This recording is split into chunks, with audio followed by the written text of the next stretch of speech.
The Jake Asman Show will begin shortly. Thanks to all these great Patreon members who help support the show. Get your super chats ready. Jake will be here in just a moment. If you love the New York Jets, this is the place to be.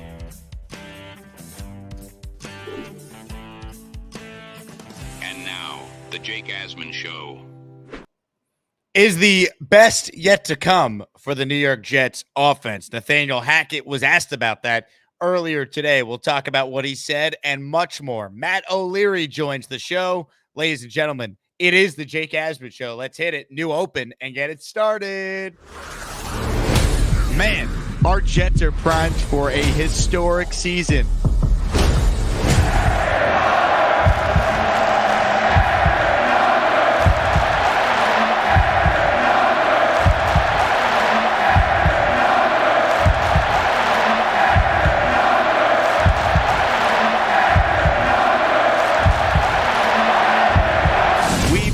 Jets green each and every day. This is not the same old Jets.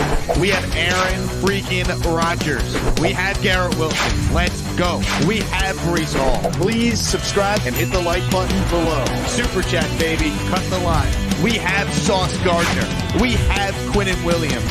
The Jets bandwagon is loaded. Now it's time to talk all things New York Jets. It's the Jake Asman Show. Here we go. Show number 2 on the day. If you missed the first one, check it out. Jets beat reporter Nick Faria joined us in his weekly spot. Before we bring on today's featured guest, the great Matt O'Leary, a reminder, folks, if you're coming out to London, RSVP for the Jake Asman London Jets party the night before Jets-Vikings will be at the Hippodrome Casino on the 4th level, 8 p.m. to 11 p.m. It's a free event, 18 plus. I teamed up with Gangrene UK and my friends at Gotham City Crew to put this together, and it's going to be an absolute blast. So make sure if you're joining us, you just RSVP to secure your spot. I had that link, I should say, posted in the description for this video and all the videos that you've seen over the last couple of weeks on the channel. Joining us right now is the aforementioned Matt O'Leary. And Matt, speaking of events, this Saturday, you, me, Green Bean, Ryan, I mean, we're going to be hanging out at Pioneers in New York City talking Jets, and it's going to be an absolute blast. I am so ready for this. Very excited. At the last minute, well, Green Bean really wanted to do the Cyclone event. We did that a few years ago. We all went on the Cyclone and did a Jets chat. And it was awesome and just so Green Bean. It was great. But unfortunately, that's closed for the season due to some issues. So Green Bean was like, hey, we got to figure something out. So on Jake's recommendation, we'll be at Pioneers on Saturday. It's free to attend. It's going to be a good time. Just come out, hang out. You don't have to be 21 plus. You could be younger than 21. You just won't be able to drink. But yeah, it's going to be a great time. I'm so excited to see you and every other Jet fan there. I know Jeremy, a.k.a. Jets Chaos, is going to be there, and he's hoping someone will go up to him and ask for a photo with him. So I said I'd be happy to take a selfie with him. Yeah, I think we got to, so I'll put it out here because obviously a very, very big Jets audience here. If we get someone random to go up to Jeremy and ask him we need 10 people to ask him for pictures at this event, just one after the next. Like I don't know, he's a Madonna or something. Make him feel famous for the day. Yeah. He deserves it. Speaking of famous, how's this for a transition? The Jets quarterback, Aaron Rodgers, he's very famous. He had his best game of the season by far a week ago tonight. Nathaniel Hackett, speaking for the first time since that epic performance by Rodgers and the Jet offense, weighed in on what worked for the Jets last week against the Patriots. A lot of people are touching the football. You never want one person to be the true focal point. You want the defense to have to be able to cover everyone, and that's just going to free more people up to get big plays. I mean, Conklin had a big game. He hadn't seen a lot of touches. Mike had some big key catches. I mean, Allen got a touchdown. I mean, that's what you're looking for. When multiple people are scoring, you're making a defense cover the whole field. So everything will come. We just have to keep getting better every game. What did you make of just the way the Jets spread the ball around? Because if you look at Denver on Sunday, another really good corner, maybe the best in the league besides Sauce and Patrick Surtain, he's probably going to be on Garrett Wilson, which means if Garrett's not open, you got the spread of the round again if you're Aaron Rodgers. Yeah, that's what I was going to say is I know we're still kind of waiting for this breakout game from Garrett Wilson this year with Aaron Rodgers, but I don't think it's going to be this week against the Denver Broncos. Pat Surtain, for my money, it's Sauce Gardner and Pat Surtain as the top two corners in the sport. And I just don't think this game is going to feature a ton of him. So I would think Tyler Conklin's just as involved this week. Mike Williams, I think his role will continue to grow. And Alan Lazard has found the fountain of youth again with Aaron Rodgers here and looks like an actual functional wide receiver. So I do think they're going to have to spread it around for the second week in a row. I'm sure Garrett's frustrated by that. He's an alpha. He wants the ball and he wants to put up big numbers. But unfortunately, just matchup wise, I don't think this is the week that we're going to see it. If you have a question for Matt O'Leary or myself throughout the course of this conversation, super chat it in. It will cut the line. Let's also acknowledge an epic gesture by the great big fella before the damn show even began. A 10 spot of channel memberships. Let's go, big fella.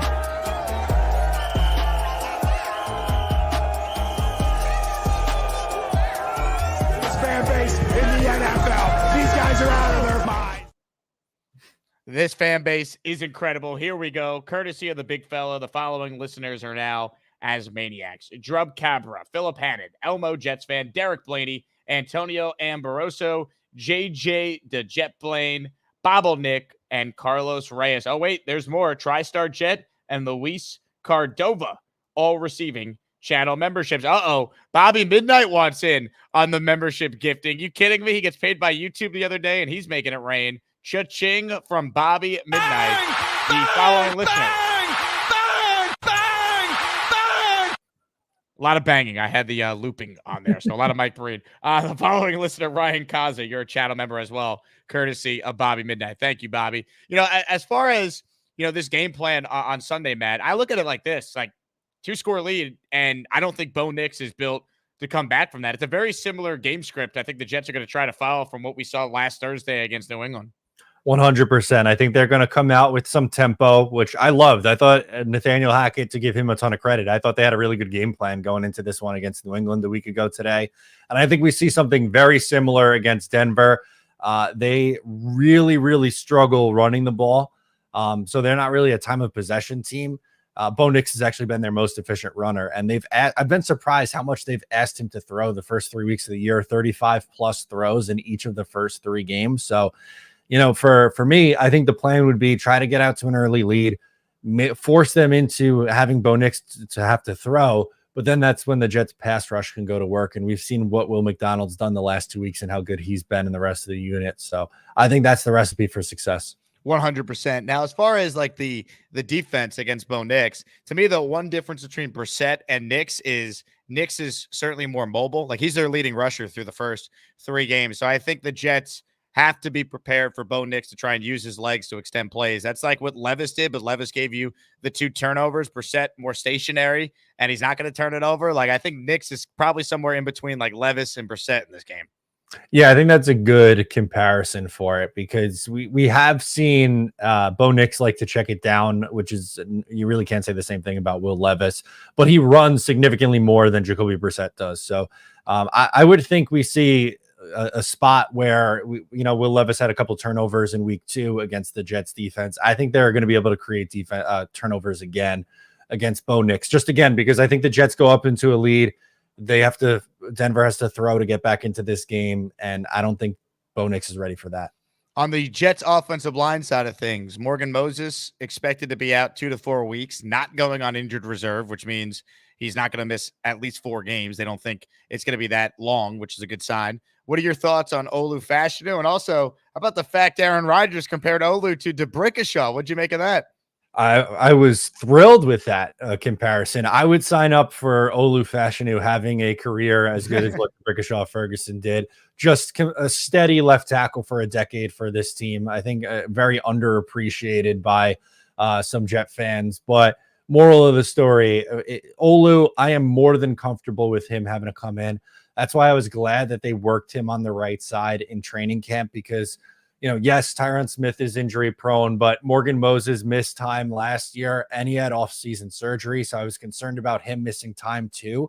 And I didn't want to just lock in Olu as he is strictly Tyron Smith's backup. He's strictly going to play left tackle. I think this year, have him go between the two spots if need be. If Tyron ends up having to miss time, he can switch over and play left tackle. And then maybe, down the line, he's your future left tackle and he's starting every game. But in year one, I think him being your swing tackle is really such a nice luxury to have, and was one of the main reasons why I wanted the Jets to draft offensive line for this exact scenario. What do you think the Bauer boys are thinking on this fine Thursday afternoon?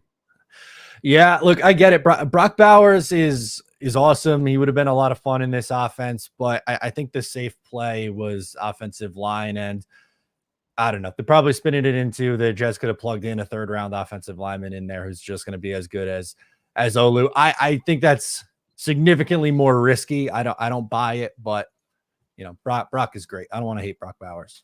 Did somebody say Brock Bowers?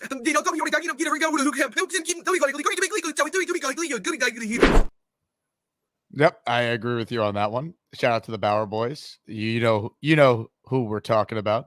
Hit the like button if you're just tuning in. Comments, questions, super chats for Matt O'Leary and myself. We'll always cut the line. I want to go back to a week ago tonight, Matt. You and I have been diehard Jet fans for a very long time. We're around the same age, so we grew up and we got to see this team be pretty good with Chad Pennington and go to the playoffs, and obviously the Sanchez years and just the last 15 years of no playoffs and putrid quarterback play. Reliving last Thursday night, what was going through your mind watching that game from Aaron Rodgers? I was thrilled. I couldn't believe just how easily they were moving the ball, and third downs were not an issue. You don't have to go back very far. Last year, the Jets had a horrible conversion rate on third down. It was last almost in the NFL. Yeah. Exactly right. They were going to punt. Once it was third down, you knew the Jets were going to have to punt. With Rodgers, I don't have any fear that they're going to have to punt. I think that they have a chance to convert this. We saw in week 2, they converted a 2nd and 16. They're able to get the ball down the field a little bit. I pinch myself every game, it feels like, because we've seen horrific quarterback play over our time, and Rodgers looked really, really damn good. I think that's got to be up there from one of the best quarterback performances I've seen as a Jets fan. Without question. Do you think it's sustainable going forward? Did you see something from Rodgers where you're like, all right, maybe he's not the MVP every game, but he's going to play at a very high level now going forward? Yeah, I think so. I really do. And, I know he hasn't hit a 300-yard game since 2021, and that gets tweeted out every week, but I think eventually he does hit 300 this year. And, I don't know if he's going to go for, 281 and 2 touchdowns or something like that last week. He's not going to have to do that every single week, but I think what he showed is when the Jets have to throw the ball, he is going to be fine. Now, there's going to be times where they get out to a lead and they're going to run the ball a ton in the second half, and maybe he only throws it, 30 times for 205 yards, but that's fine. I just want to see this team, 1, win games, but number 2, have a quarterback who can make the plays when it counts. As far as, this offense going forward, obviously so much is made about, getting Garrett Wilson more involved, and we alluded to it earlier, but, for me, if Garrett's going to be covered, I think the attention that he brings still is opening things up as we saw last week. And I really think we're going to start to see Mike Williams be more and more involved in this offense. He had some big catches last week. He had maybe the biggest catch in the win over the Titans on that 2nd and 16. Your thoughts on Mike Williams being involved in this offense more going forward? Yeah, I think it's something that's going to continue to grow week over week. We didn't really see him at all in week 1. Week 2 had that one big catch. Last week was a little bit more involved. I like the element that he adds to this offense as someone who can go up and high point the ball. Rodgers is going to feel comfortable throwing it up to him and letting him go up and grab it. I think he's going to get in the end zone soon. I know it hasn't happened yet, but I think one of these weeks we're going to see him get a touchdown. Maybe this is the week where Rodgers lofts up a goal line fade and Mike Williams pulls it down. 100%. How do you view the running game in this one? Do you think Brees has another vintage Brees game against the Broncos like he's had the last 2 years? I mean, that's been the recipe for success. He went for 177 against them last year, which is just an absurd number. I don't know if it's maybe as big as what we saw the last 2 years. And I know he got hurt in that first game, but had that huge touchdown run. I think they will use both Brees and Braylon Allen, who's also been awesome, averaging over 5 yards a carry in this game. We mentioned that Garrett Wilson's likely going to be tied up dealing with Pat Surtain. So, they probably are going to have to use their running backs and tight ends a little bit more in this game, but I'm comfortable with them. So, I think Brees and Braylon are used a lot. Broader question on the Jets and the rest of the AFC. It feels like the rest of the conference has kind of come back down to the Jets. Like there was so much talk about, well, like if this goes right for the Jets, they can compete with some of these teams. But I look around the AFC right now. Kansas City is in their own category because of what they've accomplished and who their quarterback is. But after that, I mean, the Bills look good so far. They have obviously Josh Allen, but like the Texans haven't looked like the same team so far this year. The Bengals are 0-3. Jacksonville's 0-3. Like Pittsburgh's 3-0, but we kind of know what they are given their limitations. I still believe at quarterback. Like I look at this conference right now, and I feel like the Jets are just as good as any of these teams we could talk about. Yeah, I definitely think so. And, Buffalo, it just so happens Buffalo, who's Right. in the Jets division, like they look like world beaters right now. Now the Jets haven't played them yet. And I'm not saying the Jets can't beat the Buffalo Bills. They can. We saw them do it the last couple of years. But to me, Buffalo, they look the best so far in the AFC. Everyone else looks very beatable. So really, like this is gonna sound really cliche, but it's the truth. It's such a week-to-week league. I think that you just have to take it one game at a time. And for the Jets to take care of business against a team that they're significantly better against, they have a better quarterback, and they should win over the Denver Broncos. And just keep stacking wins. And the schedule gets a lot harder after this week. You got 3 undefeated teams as of right now. At least we'll see when the Jets end up getting to Buffalo and Minnesota and the Pittsburgh Steelers if it stays that way. But schedule will tighten up, and I guess we'll see then just how legit this Jets team is. Comments, questions, super chats. We'll cut the line. We're seeking more channel memberships. Thanks to the big fella and Bobby Midnight for their contributions so far on the show. A reminder, this show you're watching is now available in audio form on both Apple Podcasts and Spotify. So the YouTube show remains live and free each and every day. But if you want to listen after the fact when we upload the audio to your podcast provider of choice, you certainly can do so. Leave a 5-star review if you want to support the Jake Asman Show in audio form. Matt, when you look at this coaching staff, they obviously face a tremendous amount of criticism. But as you said last week, they had a really good game plan. I think this is going to be another kind of litmus test for the Jets. Like, we're not used to them having expectations to win. Last week, that was the expectation. And look what they did. It was a phenomenal performance with the third game in 11 days. Now you have 10 days to prepare for a rookie quarterback. So there's no such thing as like a must win, but like this early in the year. But to me, it's like a can't lose. Like if you're the Jets, like you want to be taken seriously. Like this is a game like you got to win. You got to get the 3-1 going to London. It's a conference opponent. You're at home. You're a 7.5-point favorite. Like if you're truly the team we think the Jets are, no excuse. You got to get this done. Yeah, I'm with you 100%. The Jets have to win this game. I think it would be a massive disappointment if they don't. One, because I'll be in the building and I'll be pissed walking back to my car. But number 2, on top of that, like the Jets are better than Denver. Denver had a impressive win. They beat up on Todd Bowles and the Bucks. Got me knocked out of a survivor pool. Thanks a lot. The Todd Bowles special. You took the Bucks. Oh no. I know. I like a fool, like an absolute fool. I don't know why. I never learn with these things, but I did, and I'm out. But anyway, moral of the story: the Jets are the better team. Take care of business. You should win this game. There's no excuse. If they lose, then the calls are going to come for Robert Saleh and the rest of this staff because there's no excuse. They shouldn't lose this one. If they lose this one, people are going to want Saleh's butt on a stick, just like Bobby Midnight once wanted your butt on a stick. This is true. This is true. I think that's exactly the case. Ladies and gentlemen, some super chats are coming through the pipeline here.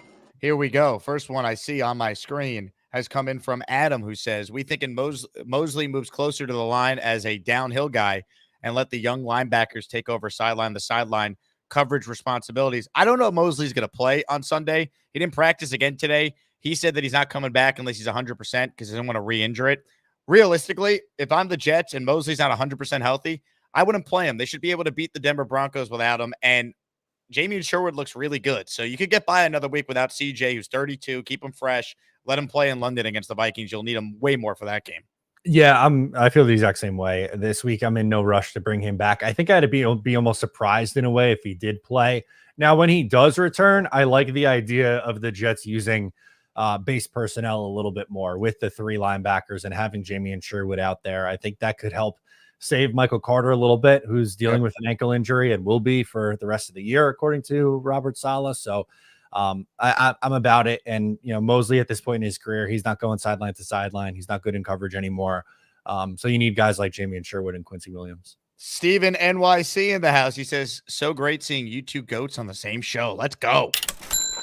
I love that. You could see the two of us in the same place on Saturday if you want. That's right. Steven NYC. I mean, you're in NYC. Come out to Pioneers, baby. Come meet Green Bean, Ryan, myself, Matt, Jets Chaos. Nick Shine's going to be there. Bunch of content creators hanging out. It's going to be a blast. I have a deal. I don't know if you saw my deal with Green Bean, but he's going to get all his Diet Cokes, and instead of him putting the shot of Jack in his Diet Cokes, he's giving me the shot of Jack. I love that. I love because Green Bean doesn't drink anymore, right? No, he's sober as a church mouse. So he says I'm going to have 14 Diet Cokes. So I got like 14 Jacks coming to my way. Although, let's be real, I can't be doing 14 shots on a Saturday at 3 p.m. when we got a tailgate to run the next morning at 9. So we gotta pace ourselves on Saturday. Now, are you doing the thing where you stay in Jersey? Are you doing it the night before? Or are you doing it the night of the game? What's your approach? Because we know you're not a big fan of the drive from MetLife back to Long Island. No, so I want to do content after the game. So I am going to go back to the hotel, do a post-game show, and then work and enjoy the rest of the time. Never again am I doing the George Washington Bridge 4 hours back after a game. That was the end for me. That's the worst. Ant-Man says, hey, Jake and Matt, are you guys going to the Jets-Texans game on Halloween? Not only am I going, Ant-Man's, but I have 150 Asmaniacs in a group buy that I'm going to that game with. So we'll be at L5 before that game if you want to come and say hello. Matt, are you going to any other home games this year? No, I don't have any other on the slate right now. That could change. Obviously, if I get the itch and the Jets are really playing well, yeah, I probably will end up going to another game. But right now, just focusing on this Broncos game. Ladies and gentlemen, a Mother Effin' Chew membership gift has just come through the pipeline. And when Mother Effin' Chew gifts a channel membership, we play the following. Choo, choo, Mother Effin' Chew. Adam Feltz is the recipient of this channel membership. Thank you very much, Mother Effin' Chew. All right, Matt, let's talk about Hassan Reddick. I don't know if you've been tagged in this by a bunch of Jet fans all throughout the day, but the Jets team shop is now selling Hassan Reddick jerseys under new arrivals. As of now, I haven't been told Hassan Reddick showed up to work today at One Jets Drive. What are your thoughts on what's rumored, what's going down, what's out there with Hassan Reddick? I don't know. Apparently, he's firing his agent too, according to our guy Aaron Rodgers on the McAfee show. He had a cryptic tweet a week or two ago. Like, I don't know, man. There's starting to be a little bit of smoke. In all honesty, I have no idea if and when Hassan Reddick's going to show up. I think if someone's telling you it's going to be right now or it's going to be 3 weeks from now, whatever, they are just guessing. I don't think anyone has any clue. But I'd like to believe that Hassan Reddick is reporting, and maybe there is something that we don't know, because I think the Jets are a better team with him than without him. Does he play for them ever this year? I'm at a point now where I think it's more likely Devontae Adams plays for the Jets more than Hassan Reddick. Oh, I agree that Devontae is significantly more likely to Isn't that crazy? That's insane to actually say, but I believe it. Yeah, and I mean, there's a guy who's not on the Jets roster where technically Hassan Reddick, like, he is a Jet. He's not here, but he is a Jet. So it's wild that it's come to this, but we're used to it. Ladies and gentlemen, do you think Hassan Reddick will ever play for the Jets? Weigh in the comment section. Comments, questions, super chats will, in fact, cut the line. Appreciate everyone tuning in. Hit that like button. We got 350 watching live, only 122 likes. So let's boost those numbers, and we will open up the Gusbuster hotline right now. Use promo code Jake at gusbuster.com and get yourself the best umbrella in the known universe. Let's say hello first up today to Doug in his kitchen. Hello, Doug. How you guys doing, the two goats? How you guys doing today? Wow, not on the couch. This is new. Oh, it's either my room now, but yeah, no, That's true. I'm making myself something dinner before I go to work tonight. But yeah. What are you making for dinner? Let's cover the important stuff first. I just sliced up some sausages and I'm going to make yeah, important things. But I think it's a little weird for the Jets to be 7.5-point favorites in a game. It's definitely a little bit weird.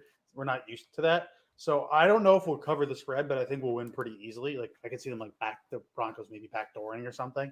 So I wouldn't be shocked if we don't cover the spread. But a sneaky play, I like the over. I think there's going to be a lot of points this weekend. I don't know why. I think the Jets might score a lot of points. But, well, yeah, I think the Jets can score a lot of points. The offense is humming. Get the extra 3 days off. Vibes are high, except for that bum Hassan Reddick. Vibes are high. Doug, thank you. Do you see a lot of points being scored, Matt? By the Jets. Yes, by the Broncos, not so much. I'm not usually one who's like overly confident. Like, for instance, a good example last week, I thought the Jets would win, but I honestly thought the Patriots would cover that game. I thought it'd be close. This week, not so much. I think the Jets can win by, I don't know, I've been saying 31-6 all week. So I'm thinking blowout territory here, Jake. 31-6. Beatdown. We're talking a real, get 3 passing touchdowns from Rodgers. We're talking a couple interceptions. We're talking Zach Wilson chance in the third quarter because we're bored, all that fun stuff. Zach Wilson chance would be incredible by an incredible troll job by this fan base if they're blowing him out and we're chanting for Zach Wilson. Well, I can guarantee you there's at least 85 Jet fans in the 300 section that are going to be doing it. If the other 100,000 join in, that's up to them. I love it. I love it. Now, Dylan goes, is Zach the second string or third? He's the third string. So for him to even play, you would need someone to get hurt. Yeah, I don't think he's getting in this game. I really don't. I know a lot of Jeff. I feel like every single week or every time we talked about our game coming up that we're doing with Denver, we would always get, we want to see Zach, have a revenge against Zach. He's not playing unless there's 2 injuries in front of him. I don't think he's getting on the field. Which, by the way, I made this point on my first stream today. Think about the Jet quarterbacks from a year ago, right? Zach Wilson, who now a year later is a third string quarterback on a bad football team. The other quarterbacks who played last year, Tim Boyle was a practice squad quarterback on Houston and now Miami. He's only on their active roster because 2 quarterbacks in front of him both went down with injuries. And the third quarterback that played for the Jets and actually had a winning record, 2-1, Trevor Siemian, he's not even in the league right now. And this team won 7 games last year with that quarterback situation. Yet I get told by people the head coach is the worst coach ever, which doesn't make any sense to me. No, it's wild. And look, I'm not going to sit here and tell you definitively today that Robert Saleh is or isn't the guy, but the hate that he gets versus the pass that Joe Douglas gets is something that I don't get. To me, they should be viewed in the same tier. Ladies and gentlemen, more of your calls right now. Let's say hello to Jersey Joe Jettis. Hello, Jersey Joe. What's going on, guys? How we doing? What's up, man? Good. It is nice to see you two together. I got my day one, Matt. I started watching Matt first years ago, and then through the rest of the gang and the Talking Jets, I ended up finding you, Jake, and it's been a great ride. But I wanted to hop on, talk about a clip I saw from Colin Cowherd. I guess he came out again today and had more slander with the Jets in his mouth. I'm getting tired of him. He said something about Saleh celebrating when Rodgers came up and did that. It's a random talking point that they keep mentioning. When he went up to hug him, and it's like, come on, let's not talk about the Jets winning. Let's talk about Aaron Rodgers and Robert Saleh having a weird interaction on the sideline that is probably nothing.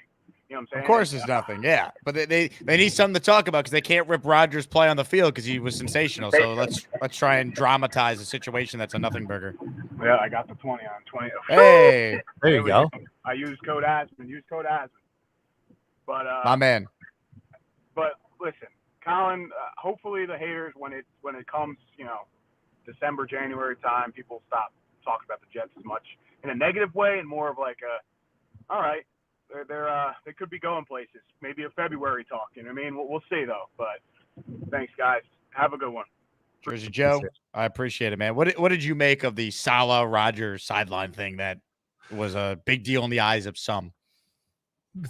Things always get blown out of proportion with Aaron Rodgers. It feels like, the thing that was important for me was both Robert Saleh and Aaron Rodgers had the same story too, that they said 2-score lead. If like one person said one thing and the other said something else, like that would have just been so Jets and we would have had to talk about it all week. But I don't know, if you watch it back, that's clearly what he said. So not a big deal. Yeah. And you also could see like in the interaction the Jets posted, like there was more to it than just that moment. Like they high-fived and had that like look of smiling before, but Amazon didn't catch that. So it's like, what's this? And it's like a nothing burger. Yeah. Go figure. You know how it works around here. People, Jets for clicks, baby. Always. It works though. I mean, clearly we keep getting mad about it. So I think that's the next move. We got to just ignore it, but I don't know. I get too angry to ignore it sometimes. That's the problem. The big fella, he's back with a $10 super chat. Where's all this money coming from the big fella?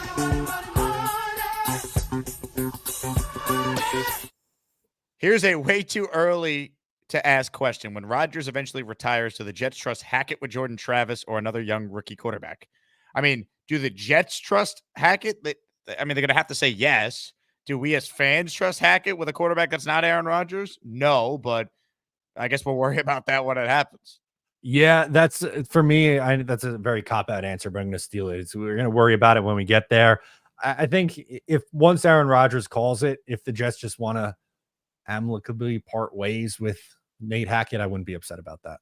Yeah, you know what? Like Hackett will get a year without Rodgers if one of the years Rodgers is here, they're Super Bowl champions. That's how I'll give him I'm willing to sign for that. We'll give Hackett a year to prove himself with a non-Zach Wilson quarterback if they win a championship with Aaron Rodgers as the Jet quarterback before that. I'm okay with that. Sign me up. I think everyone watching live and after the fact would be on board. Indomitable with a super chat. Let's go. Historically, after a bye week under Saleh, we have been worse than the 1928 Pottsville Maroons. That must change starting this Sunday. They did win last year out of the bye. Now, it was an ugly game. It was gross. They did win last year against the Giants to get the 4-3 after the bye, and then the season fell apart. It's tough to look at things that have happened the last couple of years and say it's a trend when the quarterback situation has been by far and away the worst in the league. I think Aaron Rodgers changes everything. And I gave this stat that Rich Cimini uncovered on his podcast. I want to relay. Aaron Rodgers in his career is 13-0 in home games with at least 9 days rest going into it. That's the best in the history of the NFL since 1950. And in those games, he has thrown for 32 touchdowns, 8 interceptions, and averages 295 yards per game. So this guy, when he's at home and gets 9 days of rest or more, he balls. And that's why I'm very confident that the Jets are going to find a way to beat the Denver Broncos on Sunday because it's Aaron Rodgers versus a rookie quarterback at the end of the day. Yeah, I'm still shook over the 1928 Pottsville Maroons reference there. That's got to be a V-man burner or something like that. Nobody else knows history like that. That was impressive. Yeah, I don't know much about the 1928 Pottsville Maroons, but I do now. Not good, apparently. Hennessy says, are they still worried about him missing 2 days? Yeah, how much better do you think Rodgers would have played last Thursday if he was there for the 2 days of minicamp? He might have hit 300 yards passing. That's the thing. You know, that's why he didn't hit it. He had that one missed pass that would have put him over 300. If Aaron Rodgers threw 12 passes in 2 days in June, then he would have hit it. Ryan checks in with an Asmaniac super chat. I love what I'm seeing from our team. We'll look better week after week. JETS. That's the hope, right? I mean, like Rodgers clearly shaking off the rust kind of the first two games. Sensational in that fourth quarter game-winning drive against the Titans. And really from the second half of the Tennessee game to that entire game a week ago, he's looked like Aaron Rodgers. And now the mobility seemingly is back. He trusts himself a little bit. He's taking off and running. He's extending plays. Like he looks like a healthy 35-year-old quarterback instead of the guy coming off major surgery at age 40. Yeah, that's just it for me. Like, figured he was going to start on the slower side and get better as the year goes on. Same thing with like a Mike Williams or, Elijah Vera Tucker, or anyone who's coming off an injury from a year ago. So I agree. I think they will get better week over week. I think they've proved that already. But even with their offense not 100% where we think it could be, they are still close to being a top 10 offense in the NFL, which we obviously would all sign up for. Ladies and gentlemen, there is some housekeeping we have to attend to. Victor is spamming the chat. He is a Bills fan. He is writing Allen for MVP. Josh Allen for MVP. Victor, we want to thank you for your contributions to this show. We really do. Without you, this show would cease to exist. And on behalf of everyone who is watching, we will say, see you tomorrow in 24 hours. Now look what you've done. No more protection from the Asmaniacs. Had to pull you out of the chat and cast you down with the sodomites. Some time in here will feel like you've been run over by the lane train. You understand me? You catch my drift? Give them another 24 hours to think about it.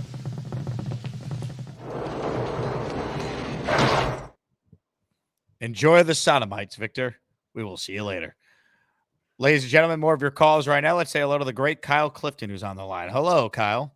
What's going on, fellas? How are you? How's it going? So, I think that there's a lot of optimism for Hackett in a run-first offense with these young players that are getting to play with Rodgers. This is the first 2 months really playing with him.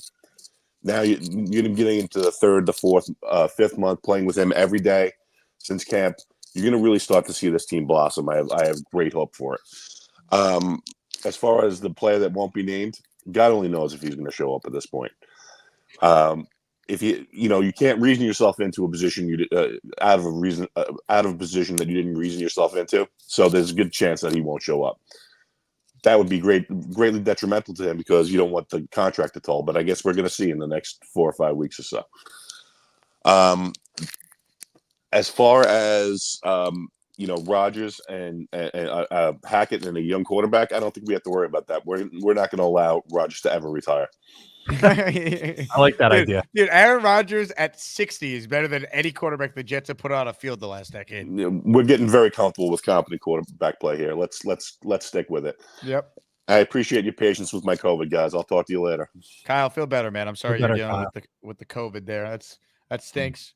Hopefully you feel a little better by game day on Sunday. Comments, questions, super chats will continue to cut the line. Let's say hello right now to Mr. Weed. Hello, Mr. Weed. Mr. Weed. Mr. Weed.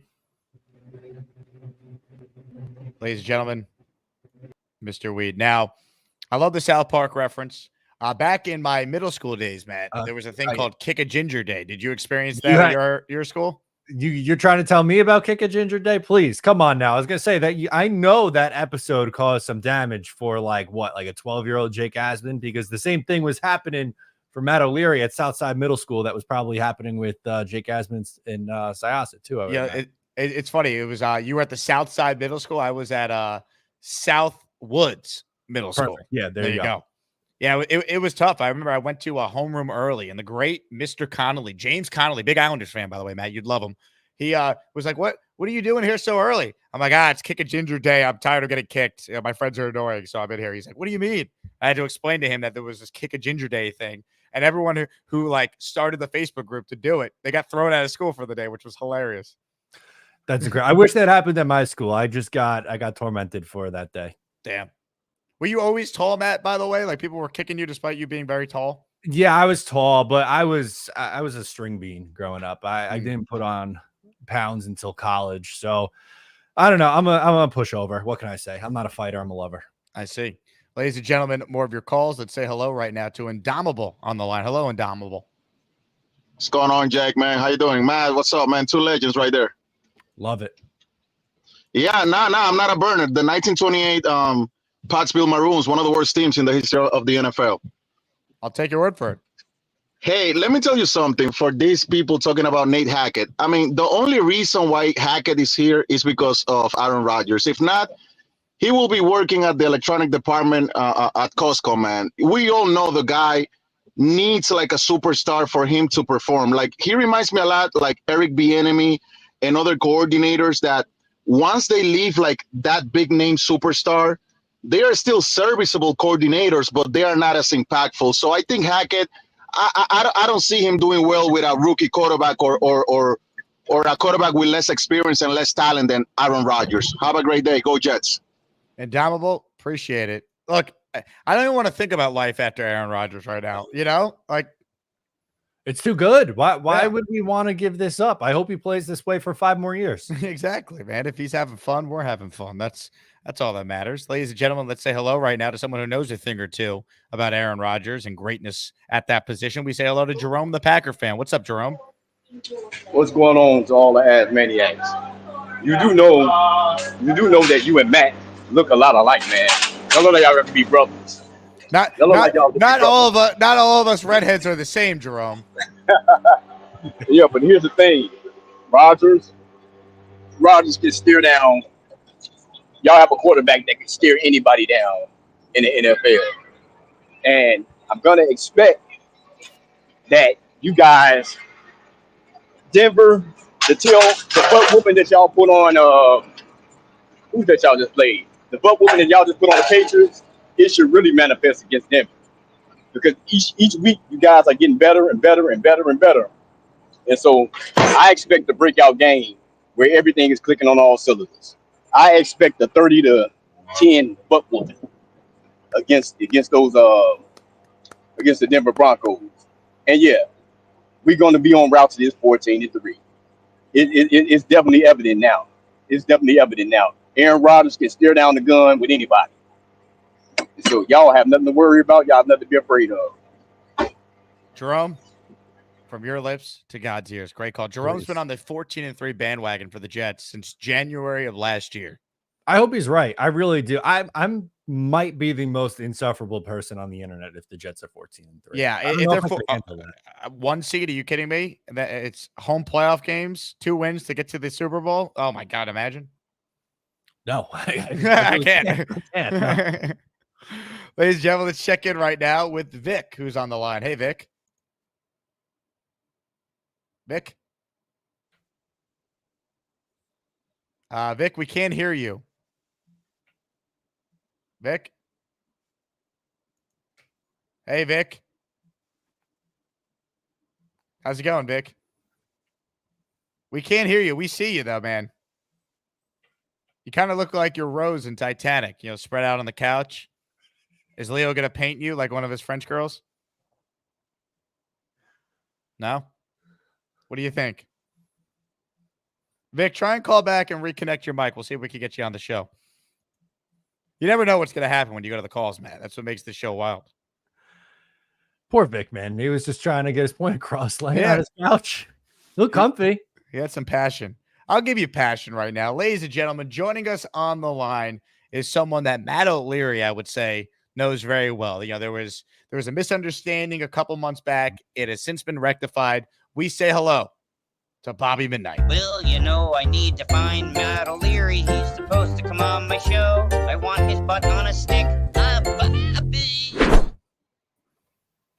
Hi, Fred. How you doing? Who's your friend? This is Craig's gift from me from Australia. You know Craig from Australia? I do, yes. He brought me this and the hat. Adelaide hat. Okay. Yep. So I think the Jets got to pound them like 31-10. That's my score. 31-10. So do you and Green Bean do like a play-by-play show on Sundays? Green Bean does on his channel. Not this week because he's going to be in attendance, but every other. Oh, yeah, okay. Well, somebody asked me if I could do that. I said I might do it. I'm going to try. Okay. Yeah, I'm going to try to do it. I know if we can. Give us a play-by-play call, Bobby. Yeah. I did that yesterday. I know, but Matt didn't see it, so I would love to. Oh, okay. I'll do it again. Okay. And Jake, I got to tell you news about my feet. Okay. After I finish. That sounds. Okay. So Rodgers goes back. He looks for Wilson. He throws it. Touchdown. How's that? Tremendous. I didn't know what yard line, so I didn't mention. No, I'll give you a situation. It's 4th and goal. The Jets are down 24-20. All right, they have the ball at the 4-yard line. Rodgers is dropping back, and he's throwing a game-winning touchdown to Garrett Wilson. Go ahead. Okay. Rodgers he's in the shotgun, and he finds Wilson. He's looking for Wilson in the end zone. He throws the ball. Touchdown. Yeah. How's that? Electric. I could picture that moment based on your description. And what's the guy you said? I'm better than you said. What's his name? You're the next Bob Lashusen. That's his name. You had him on your show the other time. I remember that. I did. Yeah, he's been the voice of the Jets on radio since 2002. Right. He's a good announcer. I like him. His name is Bobby, so it's perfect for you to kind of be the next Jet radio voice. I wasn't on your show today because I went to the wound clinic. Mm-hmm. I got to wear my diabetic shoes today. I don't have to wear those shoes that are open, and so I'm doing this for a week. So the doctor said next week he's going to check it out, see how it goes. And he doesn't want me to walk because if I walk, my big toe gets like rubs against the shoes, and he doesn't want me to do that. So. I see. Now, Bobby, let me ask you something. What? This information you're sharing. Yeah. Your thought process behind sharing it is what exactly? Because don't you care about me? Of course I do, No. but Isn't it good? No, I'm no doctor, but should you be keeping your feet elevated? Would that help? That's a good point. Oh no, my legs are much better. Much better. Okay. It's just my foot. What would it take to get those puppies on stream? I don't know. I don't know if it's either going to make it up to the computer because my thing is in the computer. All right, well, let me try this. Let me try this. See if it works. Why? How much are you going to give me for my feet? How about I'll donate 10 members to your channel if you toss your dogs up. You want the shoes on or? I'm talking bare toe, Bob. Oh, I got to take off my socks too. Oh, so, yeah, I'll donate 10 memberships to Nazi Bobby's bare toe. Yeah, I'm not good. I gotta put my. So you just want to see my shoes? No, that's okay. Let's show. Let's see these shoes, the diabetic shoes. Oh, it's not impossible. No. Oh, let me see. I can't do it through my computer. My computer. You know what I should get is one of those cameras you can move around. I could put it on top of the computer. Bobby, have you ever thought about joining the website feetfinder.com and potentially showcasing your toes on there? I want to do Cameo too. How about OnlyFans? I know. I don't know. Probably go Cameo first. Yeah. Okay. So, you doing good, Matt? I'm doing fantastic. I'm very excited. I'm going to this game. I don't know if you heard. Yeah. On Sunday. Yes, I'll you're be doing there. good. What section do you sit in? I think 312. I got to look at my ticket again, but I believe it's. Oh, you didn't get the good seats? No. Well, listen, we sold 85 tickets. Instead, we Yeah. wanted to keep the price point under $300. So, I see. You know, Yeah. it's tailgate all inclusive. You're getting on the field. Oh, I see what you're saying. Okay, gotcha. Yeah. What's your tailgate? Which one's doing that for you? It's we're doing a tailgate with Tailgate Joe. He's a good Oh, guy. is that the one you're doing it with, Jake? No, I'm at L5. I know, but doesn't he do it for you? No, he does not. Which one does it for you? L5. That's what it's called, L5? Yes. Maybe he did it for, what's his name? Nick Shine. All right, Bobby, so it was nice was to see you, riveting. Matt. Good seeing I you. know. I try to do riveting shows, right? Always. So it's always like the Yankees got killed yesterday. Sorry about that. Thank you, Bob. Well, you know I need to walk more to survive unless Jake is going live. Gotta elevate my leg. I'm Bobby. Now that was scintillating. That was tremendous. I figured we'll see if we can get him to. Let's really spice up this stream. Let's get it going. Metro Funny with a $10 super chat. He says, Matt, it's going to take a lot to see Bobby's feet. Listen, I'm just trying to create a viral Jake Asman moment. There's so many great moments on the show. I thought I'd play into it a little bit, but Bobby didn't want to show the dogs yet. That's fine. That's his responsibility. I love everything you did, Matt. I thought it was great. Thank you. Ladies and gentlemen, if you call in, now everyone has to call in and talk about whatever ailments they're currently going through. Those are the new rules. All right. Just establishing some ground rules. Ladies and gentlemen, Mr. Weed is back on the line. Hello, Mr. Weed. Hello, Mr. Jake. How are you? I'm good, Weed. What's going on? No, just hanging out. Having a great day. I like your bucket hat. Gary, have a nice day. John. Weed, your internet is very JJ-like, so unfortunately, we're going to have to let you go. I did like the background, though. He always comes with the fire backgrounds. Yes, background was excellent. All right, let's keep rolling here with your calls. We have some legends on the line, including this guy. Scott calling in. Whoa, what's the matter? What the hell is that? Hey, Scott. Scott? Hey, what's up, man? Hey, Scott. Yes, sir. Can't hear you. Hey, what's up, Matt? Hey, Scott. Hello. Scott. All right, Hello. so can you hear me? No, yes, no? Yep. Okay. All right. So the deal is this. We got to beat Denver. We should beat Denver. I don't see a reason why we shouldn't. Rookie quarterback, inaccurate, throw a lot of – it's not so much blitzing. It's just putting pressure on them. That's when you get unhappy feet. They move a lot. Their timing gets off as far as quarterbacks. I don't think it's really if we get off to a bad start, we're going to be all right. It's a team we should beat. Minnesota is not too bad overall. D lines, offensive line, they can run. Sam Darnold's not bad, guys. He's not. That's not an easy game. Buffalo, they got rid of Diggs, and what do you see?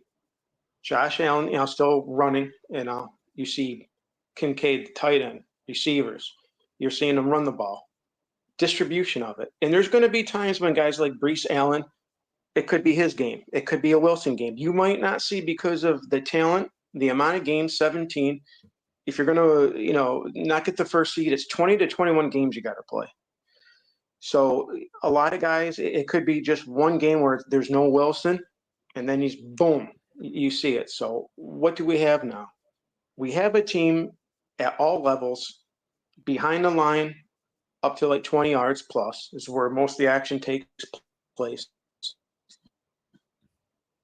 This is a team that can play. We're built differently, like I said. Teams like that. So it's almost like chess. If you have more time than the opponent, you like that option. Scott, do they call you Bobby and Fischer? Late in the game, no, you either Marge Simpson. I've heard. The human pineapple was a good one. But I was thinking the guy like who was it on Saturday Night Live? It was what, Mega Nerd had the same stuff. Anyhow, yes, that's my hair. That's what you want to see. Yeah. Do you have a hair tie? It's the way it is, guys. So I got a bunch in. That's why it's straight up. So yeah, it stays that way now. When are you going to get some green Unless glasses? if I take them out, obviously.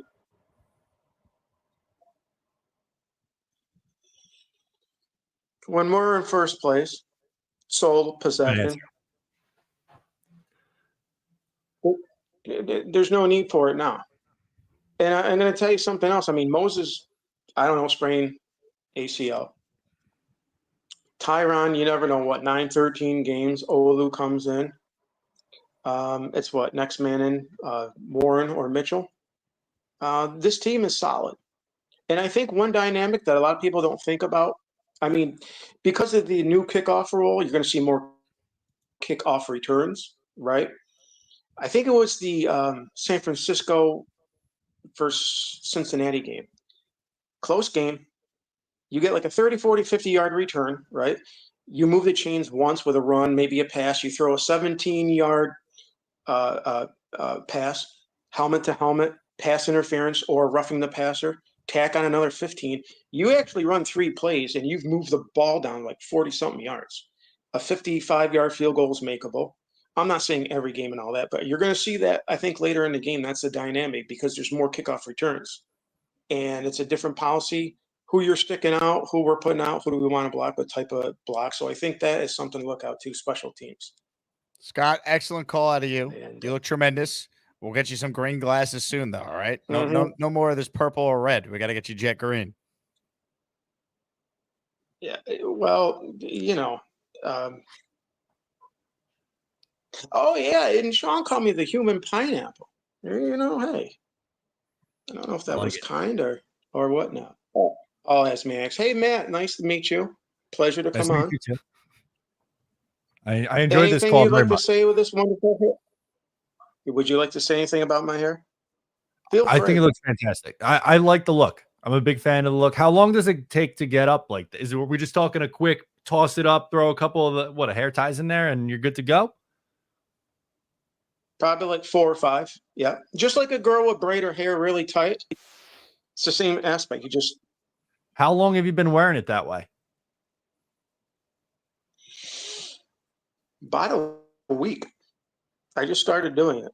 Oh, this is a new development. Okay, I didn't know how long this was going. Yeah, Why the change? What happened? What sparked this? Yeah. It's just like, like the tabloids, National Enquirer, it'd be like Bizarro. What happened to the hair? No, I just decided to mess with it one day.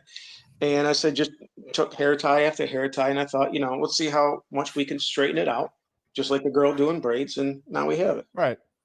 Wonderful, isn't it? As one does. Scott, you're one of the greats.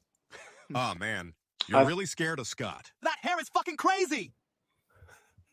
I love the Incredible. look. We got to dye it Jets green. How about that too? We got it for first place. Dye it green. We need green glasses. I love it. Who do you think has better hair? Scott with the way he styles his, or Gary in Texas who braids his hair?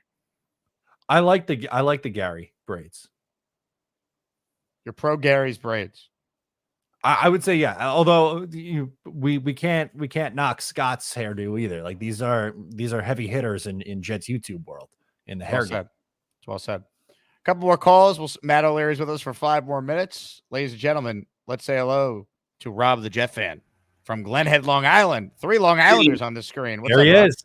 What's going on, buddy? How you doing, Matt? How's it going, Rob? Good to see you. How's the house, buddy? Everything's going well. We're settled in settled in? nicely. Yeah. Awesome. You got the man cave. You're all set to go, right, bud? Listen, I'm in the man cave right now. We've got the big screen downstairs where all the important stuff was figured out right away. Phenomenal. Yeah, that's the most important. But I feel awful that I can't make that. I would love to see you guys in the city at the Pioneer, but my daughter's coming from Pennsylvania. My grandson's coming. Oh, nice. Gotta be here for that. I'll never get the Grandpa end. Rob. Grandpa Rob. You got to call me Poppy Rob, not Poppy. Poppy, okay. Poppy, I like. Grandpa, you get this. But I just wanted to call Jake and Matt. You know, it's about Salah. I mean, I'm just like, I heard all that nonsense and all that crap with JJ and Mr. Reality or Mr. Delusional is what I would call him. And they say these jackass comments, like, you know, and it's kind of like what you said, Jake. No matter what he does, they're never going to give him any props. Like, you know, if the defense goes good, they give it to Ulbrich.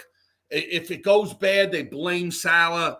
You know, they had a game plan last week, and they completed it A to Z.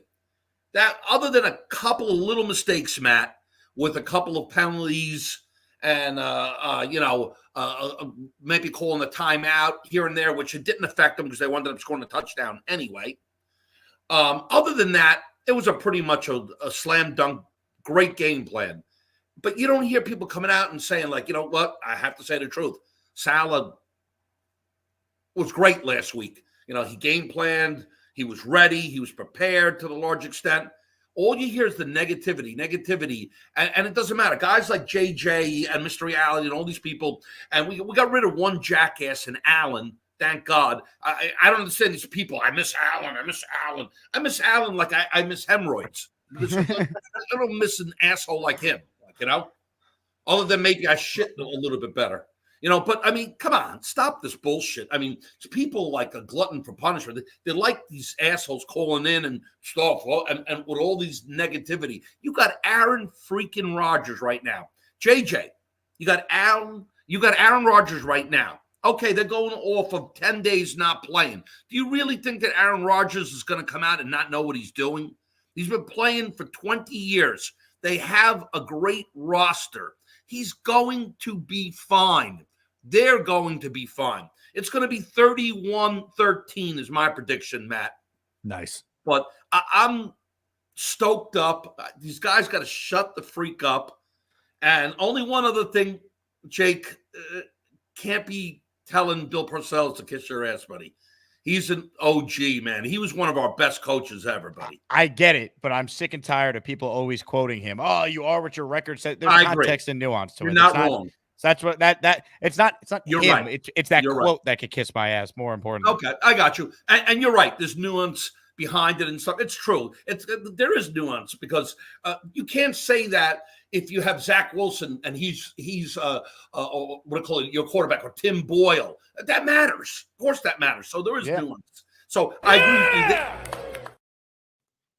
I'm glad you agree, Rob. Let's go.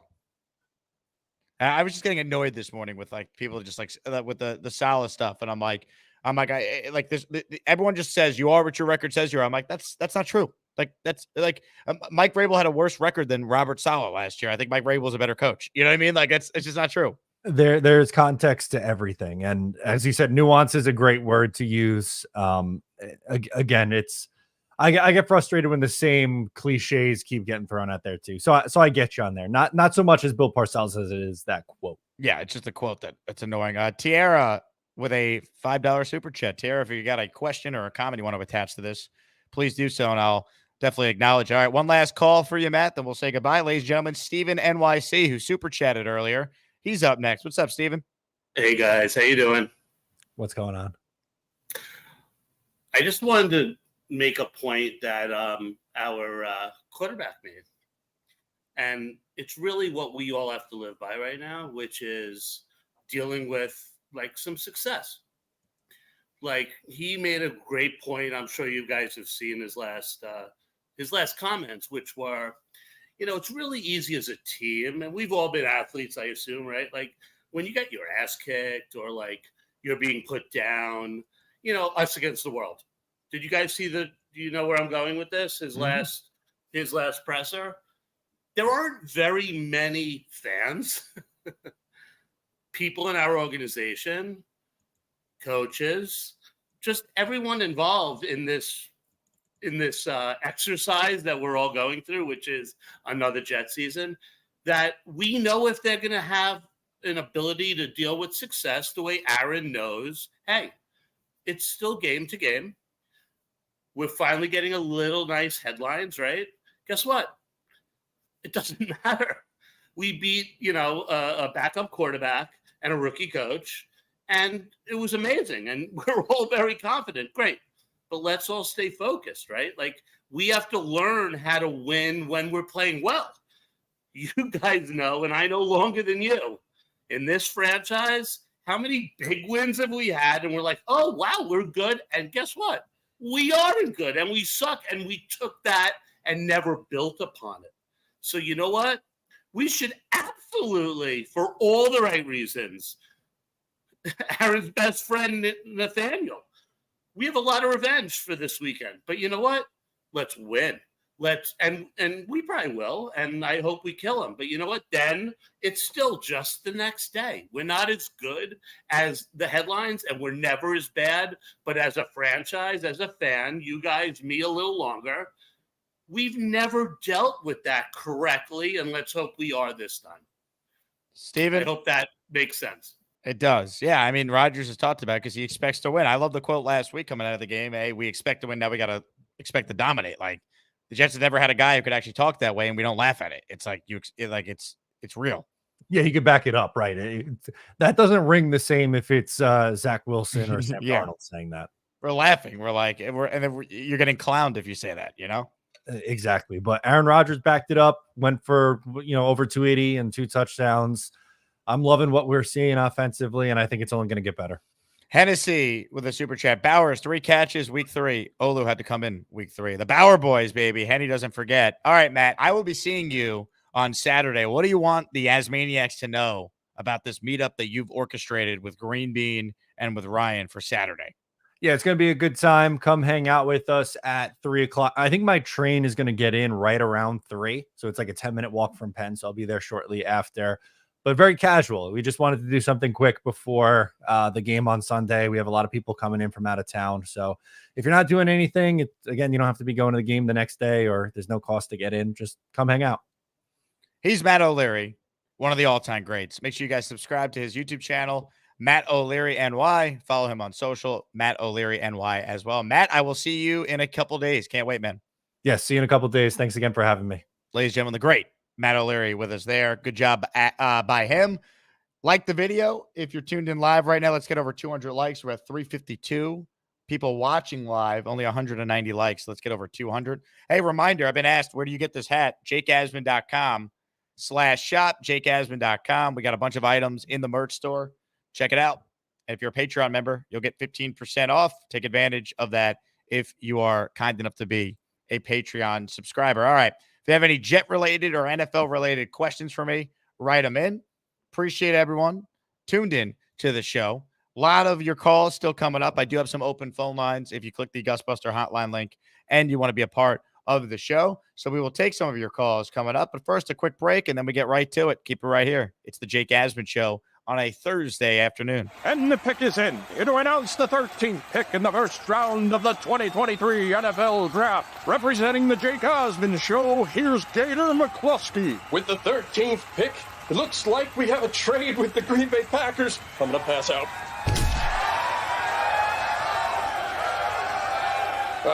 The Packers send the Jets quarterback Aaron Rodgers the 15th pick and a conditional 2025 second-round pick.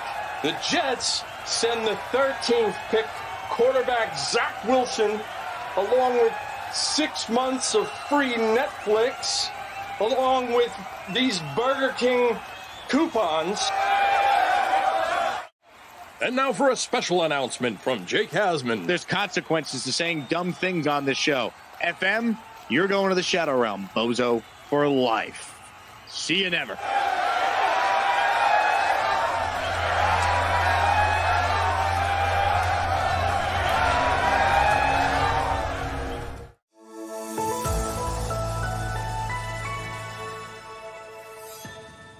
Let's get back to your calls right now. Let's go to Charles, who's up next on the Gusbuster Hotline. What's up, Charles? Hey, Jake. Look, I was pleasantly surprised. Well, let me rephrase that. Just Dwayne Brown is a bit. The Russian Minister of Defense, Sergei Shoigu, and the General Chief of Staff, Vasily Gerasimov. I'm sorry. You have like some weird pain fetish. I understand that, but sorry, I am. Oh my.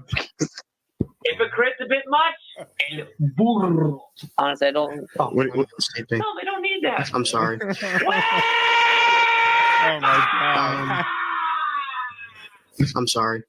So what's up? You want me to give you those 10 years your phone number? I'm sorry. It's killing me. I'm just muttering randomly, but honestly, I don't. How did sorry, I am just choking. Oh my. Oh my God. How did Gator do that? Just that. Oh my. I mean, what a ridiculous video. I mean, there's no words. There's no words. I thought that was legitimately Charles on the line there. But it just hilarious.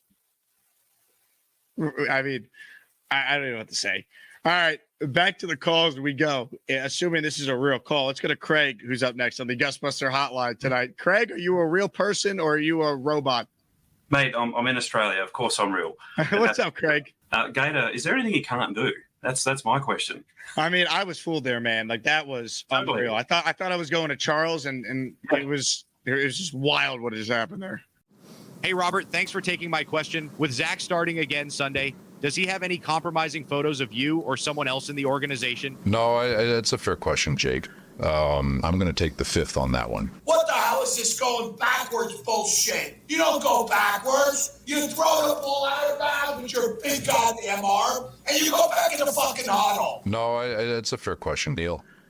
This is bullshit. Jose Feliciano, the blind Puerto Rican guitarist, can see that he is terrible. This kid does not want to run with the ball. Are you kidding me? This is the shit I'm talking about. You bitch his ass. You did his ass on my damn field. No, it's a fair question, King. The third damn year we are seeing this in Neptune. He's not trying to win the goddamn game. You gotta be kidding me. Send his ass the fuck down. I could have made 20 yards with that goddamn hole. If your quarterback cannot play in the NFL, they get rid of him. Oh, there's one of his 27 seconds. Oh, it's amazing. I don't give a shit. If you cannot play football, get your ass off the field. And walk around and wipe Rodgers' ass because that's all you're good for. And you're sitting here defending his bullshit. If I see Zach Wilson go on that field, me and Lowski are going on personally, and we're going to take his ass off the field. It is torture, man. God damn it. All right, thanks, guys. What a difference a year makes, huh? Oh, man. All-time classic that one was. What a press conference by Bob Sala there, huh? Hit the like button if you're just tuning in. More importantly, please subscribe to the channel. We're gaining a ton of subscribers. We're having a record month of viewership here. Call that the Aaron Rodgers effect. But I want to thank everyone who helped us reach 38,000 subs. Next stop, 39. So appreciate everyone who tunes in each and every day. You guys are the best fans in all of sports. I want to thank listener Andrew Ostacoli, who just signed up for the Patreon during that commercial break. And when you sign up for the Patreon, you get all the bonus shows. You get discounts in the merch store, your name in the intro, and most importantly, Discord access. So thank you, Andrew. Thank you to Michael Wolf and Jesse Smith, who were our two other most recent Patreon subscribers. I have open phone lines if anyone wants in on the conversation. The Gusbuster hotline is pinned in the live chat, so click that, sign in, and you can come on the show and talk all things Jets with yours truly. I had another thing I wanted to share, but I don't remember what it was. I'm having a brain fart here. I forget what it was. I did see this comment, though, that I think is worth bringing up. A Jake Asman fan wrote in, 0 turnover-worthy plays this year. It's true. Ball control, man. When you win the turnover battle, it changes everything. And Rodgers has the best touchdown-to-interception ratio of all time. Right? I mean, the Jets' 2 turnovers both came in week 1. The Brees fumble was just a great play by Fred Warner. Uncharacteristic of Brees to fumble. He doesn't fumble. And the other interception in that game, right? Like, that was off a deflection. That was kind of like a fluky play. It was bad luck. Jets have played clean. That's how you win. Right? You can make a case they beat the Titans because Will Levis turned it over twice. That's how it looks.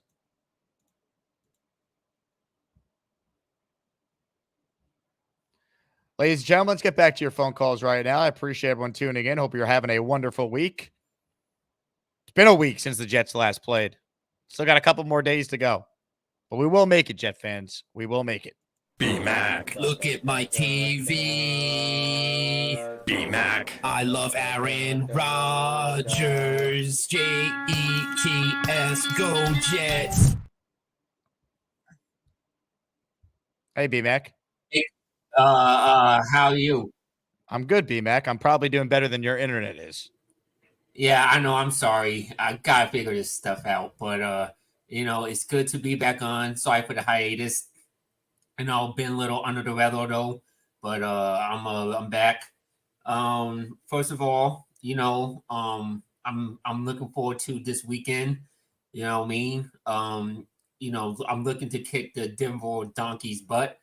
Oh, yeah. I think it's going to be a tough game, but the Broncos defense is really good. But hey, people said that about the Patriots defense, and 8 called them up. So let's hope he can do the same thing. But the other thing I want to say, what's with Bill Belichick taking shots at the Jets left and right? Because he was on the Pat McAfee show, and they was talking about Sam Darnold and how he's playing, and he said, yeah, I mean, every team he's gone to, he's been doing great except the Jets. Like seems like he just takes side swaps. Yeah, because he hates the Jets. This is not a new thing, and we can't stand Belichick. Yeah, I don't know, but I'm just glad that he's out of the league. I don't have to watch him with on the sideline with that, with that miserable look all the time. You know what I mean? Like, he looked like the evil emperor from Star Wars. You know what I mean? Just some stand there. But anyway, that's all I have to say. I just want to say, keep your head up, Jet fans, and let's go 3-1. What are you watching behind you? Clean Up the South. Yeah. Looks like there's some sweet and passionate love about to go down. Yeah. Not commercial break. Yeah, it's a it's a show about a Mexican cartel. Ah. Yeah. What else is new in your life, BMAC? Anything exciting happening? Nothing much, man. You know me. I'm just, I just hope that I wish you can ban JJ and Allen for life. Well, Allen kind of banned himself, Yeah, well, JJ, no, I'm not gonna start nothing. I just wanna, all I'm gonna say is that, he sure loves to pick fights, but well, whatever. Right? How about you and what are Dave you gonna do? Briga? All as well? Oh yeah, we good. Yeah, we good. Matter of fact, we was on the Bobby Midnight show together last weekend. So, he's gonna call me Bernard now, not BMAC. I said, all right, okay. Do you prefer Bernard? No.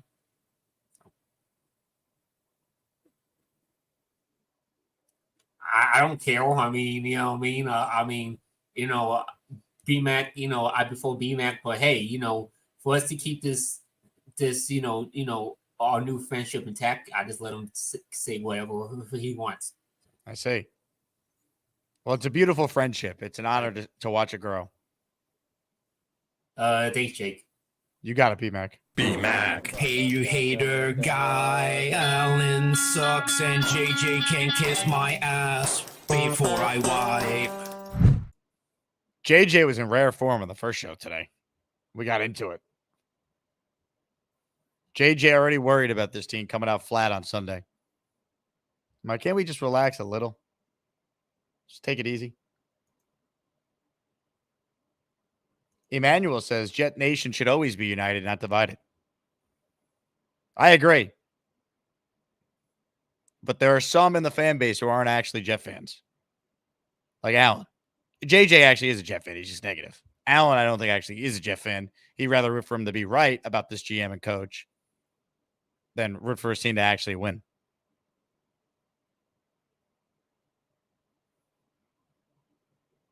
Boomtown says, really looking forward to the next scene on that screen coming up. Well, I guess we'll never know. Gator says, B-Mac calling when Sesame Street is on.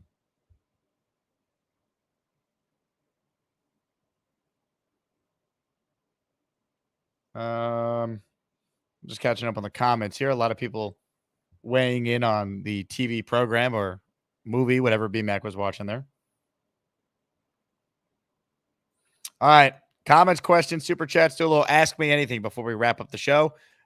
Slow day on the phones. You could tell the Jets have 10 days before their next game because we basically have talked out every possible storyline. So we need some Hassan Reddick news. Get him signed, Joe. Wouldn't that be nice? David says, Queen of the South. Wasn't that graphic? Calm your freaky down. Yeah, take that, everyone. David Aaron has seen the thing that P-Mac was watching.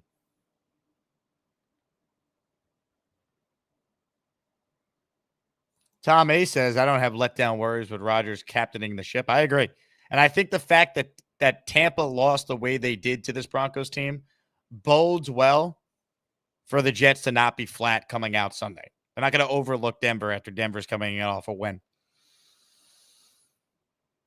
I think it's a good thing that Denver got their win out of the way. Maybe they think they're better than they actually are. Jets are rested coming in. Huge advantage at quarterback. I think they're going to win. Bang Mateo says, Pittsburgh versus NY Jets. Salah versus Arthur Smith. Rematch 10-20. Arthur Smith is the offensive coordinator. He's not the head coach. So it's not really a rematch. And if Robert Saleh didn't have Tim Boyle starting that game, he beats Arthur Smith head-to-head last year. What was that game, 12-8? 13-8? It was the most disgusting game ever. Ugh. In the rain, too. That was a brutal game.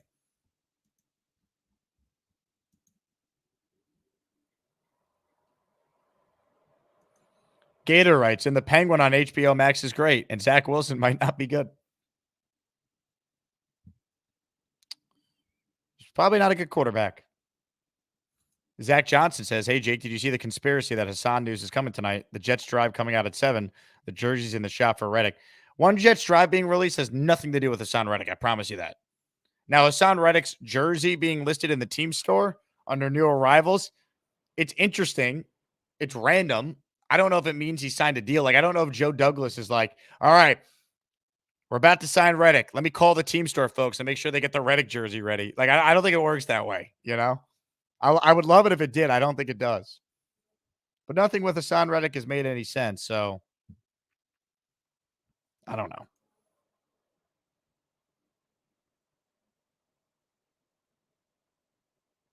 Doug Hefferman says, I don't want Reddick. He's a punk. You should want Reddick. He's a really good football player. This team has a need on the defensive line without Jermaine Johnson. You should want him.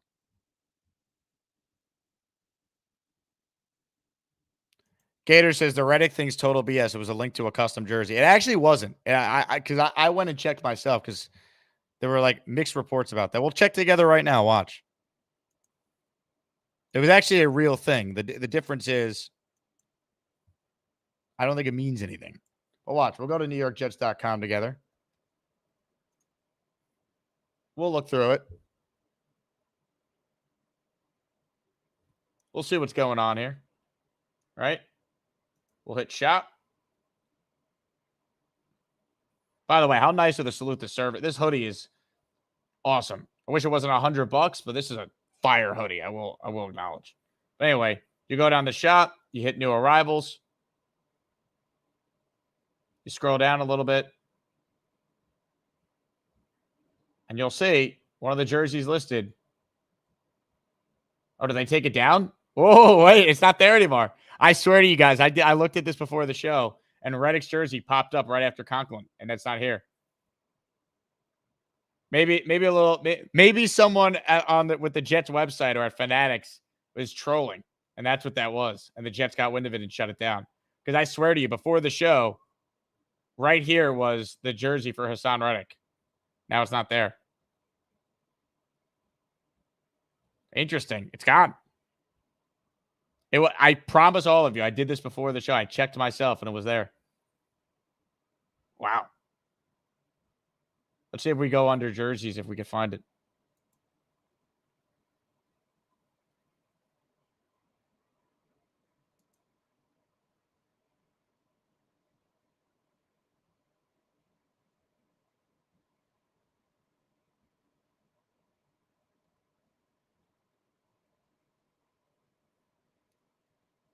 How nice are these, by the way? God, I can't wait.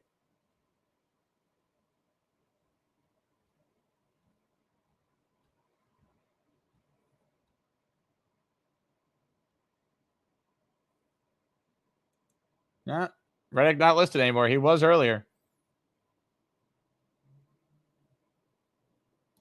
Crazy. Is in the bargain bin? View all players. Let's see. They don't even have them. Nope. Not there. Crazy. I swear to you, it was there earlier.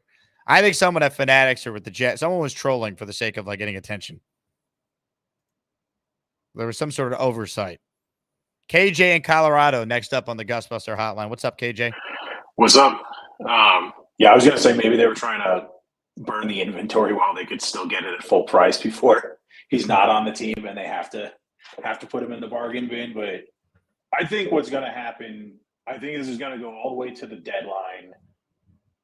And they're basically going to be like, well, you either show up and play, what is it, week 10 or whatever that he has to report by. They're basically going to either give him till then and say, you're either going to play or we're going to be back here next year. We're going to still do the same thing. And you have no leverage and you'll just wait. I mean, he could be stupid enough to do that.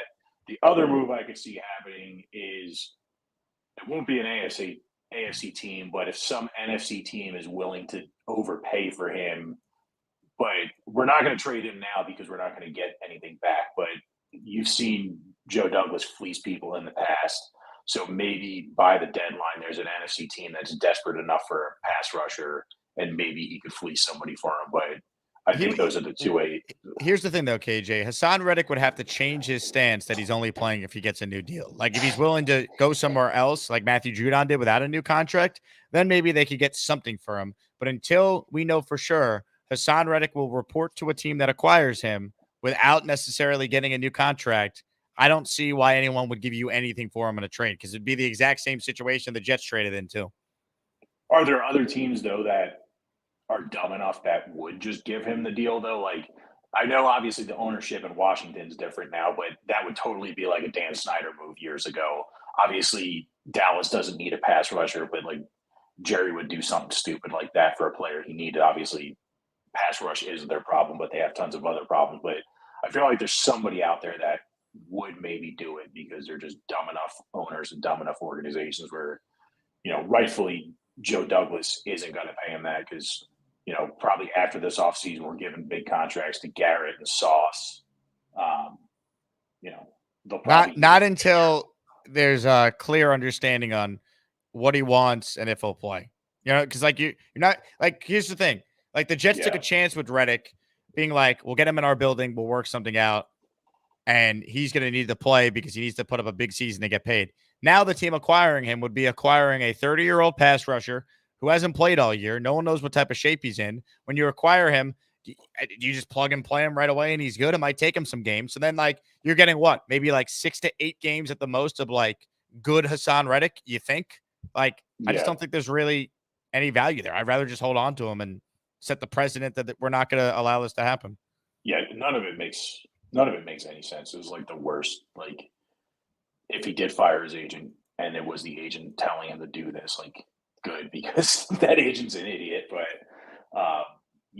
nothing makes sense. But it's like, would he really be dumb enough to just kick this into next year? And then I think you and Faria were talking about it earlier this morning. Like, he would, try whatever arbitration he has with the NFLPA, but they're just going to tell him like to kick rocks. Like he chose to hold out. So I don't see how that'd be like, no, your contract's not going to toll. But yeah, none of it makes sense. But the other point I want to make, I agree. You and somebody super chatted earlier. I'm a little worried about Mosley, so I think it would be good when he comes back if he's just like a on the line edge defender. And at this point, I think he's lost a little bit of a step. The defense looked better when he went out against Tennessee. I hope I'm wrong with that because, you're not going to bench him, but I don't think he should be the every down linebacker that he's been. Sherwood's earned that spot. And with Morgan Moses, I kind of hope that Olu Fashanu keeps the job and Morgan Moses just becomes the backup. Like Moses probably looked the most shaky out of the starting 5. Like I really hope that Fashanu just comes in, looks great, and keeps it. But obviously, we want Moses back as soon as possible to be a backup. But I'm kind of in the camp that hopefully when he comes back, he'll be, the third tackle, or the swing tackle maybe. I'd be surprised. He's such an important leader on the team. It's not like he was playing poorly either. He was playing pretty well. So I think what Olu allows you, if he's playing really well, you don't need to bring Morgan Moses back unless he's like pretty close to 100%. But this is a guy who played with a torn pectoral last year. He's tough as nails. I think he's back starting at right tackle for the Bills game. Yeah, it would be the same situation as, what's going on with Mosley now. It's like, well, you don't have to force him back. Right. I think Fashanu will be good with the pass. The only question I have is how much of a mauler he's going to be in the run game. I think that could be the big difference between him and Moses, but we'll see what happens. I mean, it was a couple of preseason games, so it's really hard to judge off of that because sure it wasn't ABT playing. I barely watched the preseason, but I'm sure it wasn't ABT and Conklin around him when he was playing right tackle in the preseason. It was probably like, Zach Kuntz and I don't know. I can't even name like those garbage depth guards that we had last year, like Hansen or something. So, but yeah, excited for this week, but just saw you were slow. So wanted to jump in on the call. KJ, I appreciate it, man. Hopefully the Jets can get a win on Sunday so you can rub it in all the Bronco fans, I'd imagine, that are in your life every day living out in Colorado. Hit that like button. Last chance to get in. Open phone lines if you want to call into the show. Reminder, folks, we're presented by my guy Joe DeVizio and his team at Joe DeVizio Realty. Sellwithjoe.com, 959-CALL Joe if you were thinking about selling your home. Joe and his team will take good care of you. Joe's one of us. He's an Asmaniac, longtime Jet fan, season ticket holder. Met Joe at the Charger game last year. He was a couple rows in front of me. Great dude. Awesome person. Awesome company. Check it out. Sellwithjoe.com, 959-CALL Joe All the info is in the description for the video you're watching right now. All right, last chance to get in. Let's see. I'm seeing Empire State right in. Trade Reddick for Huff. It's not going to happen, but it would make sense. I mean, Huff and Reddick have the same amount of sacks, by the way. Think about that. Same amount of sacks.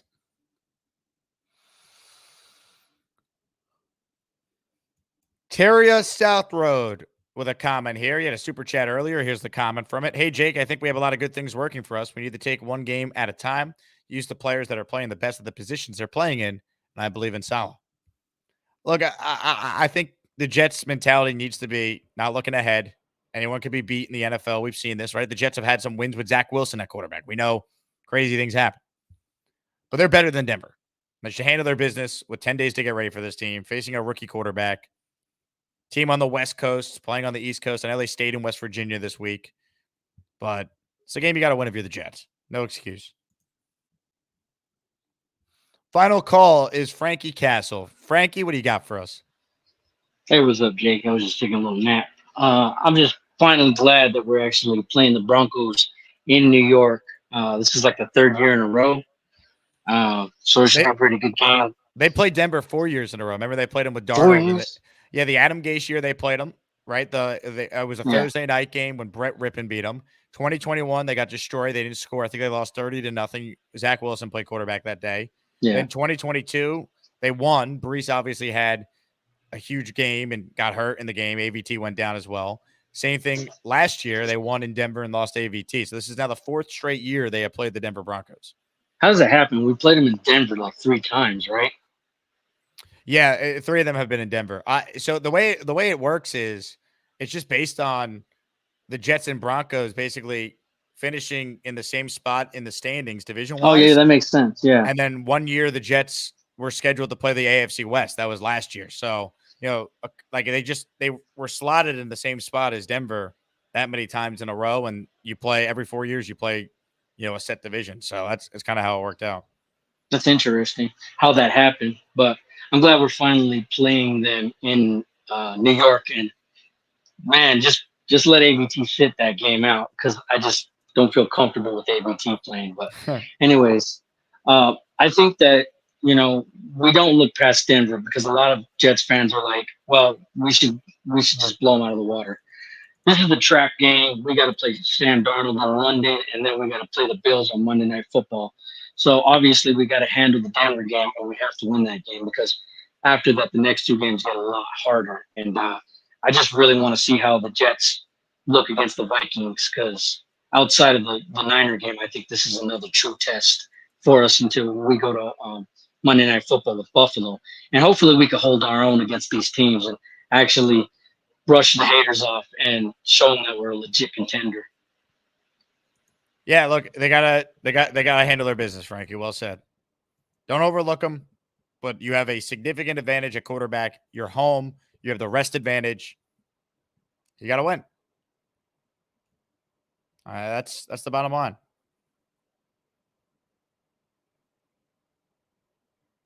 Time to win. KJ says we both have sucked ass and finished last in our division. Well, that's why they're playing every year. Last year, they were going to play them no matter what because the Jets had the AFC West on the schedule. That's why they played the Chiefs. That's why they played the Chargers last year. Right? Last year, the Jets had the Chiefs and the Chargers at MetLife, and they had Denver and Vegas on the road. David says in 2025, the Jets play the AFC North and the NFC South. Jets don't play Denver unless the Jets finish at the same divisional place as Denver. Yeah, exactly. Which seems unlikely because I think the Jets are either winning the division or coming in second. I think Denver's probably the 3rd or 4th place team.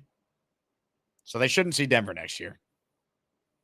Now, if the Jets go to Houston next year, that's where the Asmaniac meetup will be. If we're already talking about next year in 2025. Comments, questions, super chats. Can't thank you guys enough for the support. Once again, another reminder, I'm hanging out on Saturday with the Talking Jets crew. O'Leary, Ryan, Greenbean, at Pioneers, right near Penn Station in New York City. Craig in the house. Good day, USA. Shout out to Craig.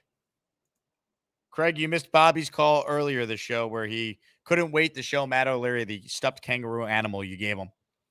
Mike D's Nuts in the house. 2710 Jets W. I'll be there Sunday. Let's go, Mike D's Nuts. The next time Mike D's Nuts gives some membership, I have quite the drop I'm going to play. Get ready. Jets can't lose with Mike D's Nuts in the house. We won't allow it. Dano, who performs better tonight, Lamb or Neighbors? I would say Lamb.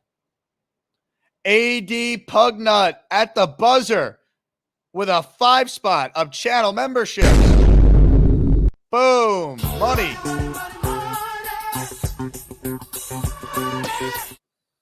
Here we go now. Milan 650, Howie from Jet HQ, Bomani UFG, Ray Danger, JQB, all officially channel members. Welcome, welcome, welcome. We have Best of the Jake Asman Show, episode number 8, dropping exclusively for channel members very, very soon. Another masterpiece by both Gator McCluskey and Boomtown, putting that one together. Before we wrap, I'll give you guys a little clip from the Best of the Jake Asman Show, episode number 8. Oh, wow. Aw. For days. Hasn't stopped. Non-stop. She's a Yorkie, but half terrier. Yikes. Plenty of gold in the episode.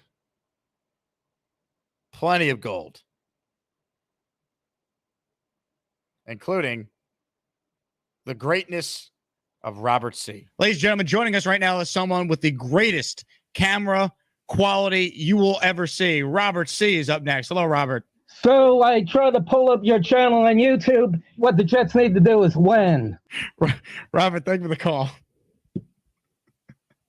I don't know if that's your camera, if you're hanging out with Weed the People, if you're in a sauna, but that was great. Kings stay kings, man. Kings stay kings. A lot of gold in Best of episode 8. Very Charles Gorman themed episode, who I think right now most of the Asmaniacs would probably have as the number 1 overall seed in the Asmaniac Bracket Challenge this upcoming March. So get ready for that. Ladies and gentlemen, Mike D's Nuts has just gifted 5 channel memberships. D's Nuts. Yeah, one more time. D's Nuts. Brand new, baby. Another drop for D's Nuts. D's Nuts. Oh, yeah, baby. Mike D's Nuts. Hey, thank you, Mike D's Nuts. Hey, for another gifted membership. Hey. Mike, you're the best. Here we go. Elton B, Javid G, DYSL Studio, Drop Back Mark, NY Jets 48. 5 new channel members to close us out right there. Thank you to Mike for his 5 memberships. I want to thank, of course, AD Pugden for his 5. Big fella gave 5 before the show even began. So thank you guys so much for your incredible support. Couldn't do it without you. What a show. Thank you to Matt O'Leary who came on for the first hour of today's program. I'm back tomorrow. We'll have 2 more shows on a Friday. Fireman Ed's coming back from vacation, so he will join us Saturday this week instead of his usual Friday morning slot. So we will have Fireman Ed on Saturday. I'm working on a guest for tomorrow morning. In the afternoon, we'll have Boy Green around 4 p.m., so stay tuned for that. We got a lot of great programming coming your way. A post-game show, obviously, after Jets-Broncos on Sunday. I'll be in a tuxedo because right after that ends, I got to hustle to a wedding, which I'm already going to be late to. Ladies and gentlemen, thank you all for watching. If you haven't subscribed to the channel yet, please do. That helps us continue to grow and connect this show with fellow Jet fans. My name is Jake Asman. This has been the Jake Asman Show. Everyone enjoy your Thursday night. Enjoy a little Giants and Cowboys. I don't know who's going to win, but I'll promise you this.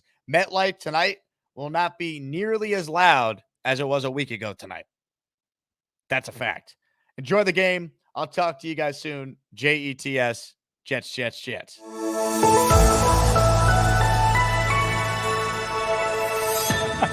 This person's called in under the name Green Bean. So let's go to Green Bean. He's next up on the Ghostbuster hotline. Green Bean, what do you got for us? There he is. This is not my vape pen. This is an Apple TV remote. Hey, guys, Green Bean here. Are these Jets for real? I mean, will Denzel Mims be a difference maker this year? We'll get into all of that, but before we get started, I do want to remind you of those milk thumbs. Bean! We gotta get going. Great Adventure has fireworks tonight. Oh, yeah, that's right. They have a new coaster there. Well, thanks, boys. I don't want you to forget to shave your balls with Manscaped. Promo code Jets Forever. Oh, shit, she started the mobile home. Stop, no, don't leave the counters outside the window. Oh, all right. Oh, honey, hold on. Don't leave yet. Yeah, that was good. Oh my God. Production value, Jake. That was good. I mean, every time we get a new Gator impersonation, the production value, the impersonation, it just gets better and better. Yeah, well, that was actually my RV too. That was really my RV. That was good. That was my whole show. I mean, that was everything I do in the vape pen. I haven't vaped since April 1st, everybody. So, so there's that. But it's going to take a while for people to undo that visual. I always had a vape in my mouth for quite a long time. But I got to say, well done. And I would watch that guy's show. That's the great Gator McCluskey there doing his thing. Let's go to Lane, who's up next. Hello, Lane. Hey. Oh, hi. Hello, Lane. How is everything? Yes? You're on the air, Lane. Oh, hello. Hello, Lane. Hi. So, yeah, I'm happy about the way the Jets played today. And, they moved the ball, and they did great. Look, okay. I know it was raining out. Did you see the game? No, I didn't watch it. What happened? Well, they won. And the other team lost. Lane, thank you.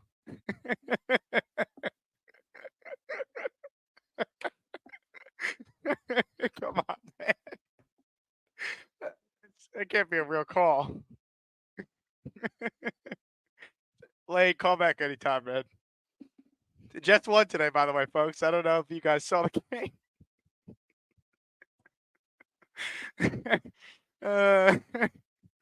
God. Lane, this is for you. Cheers.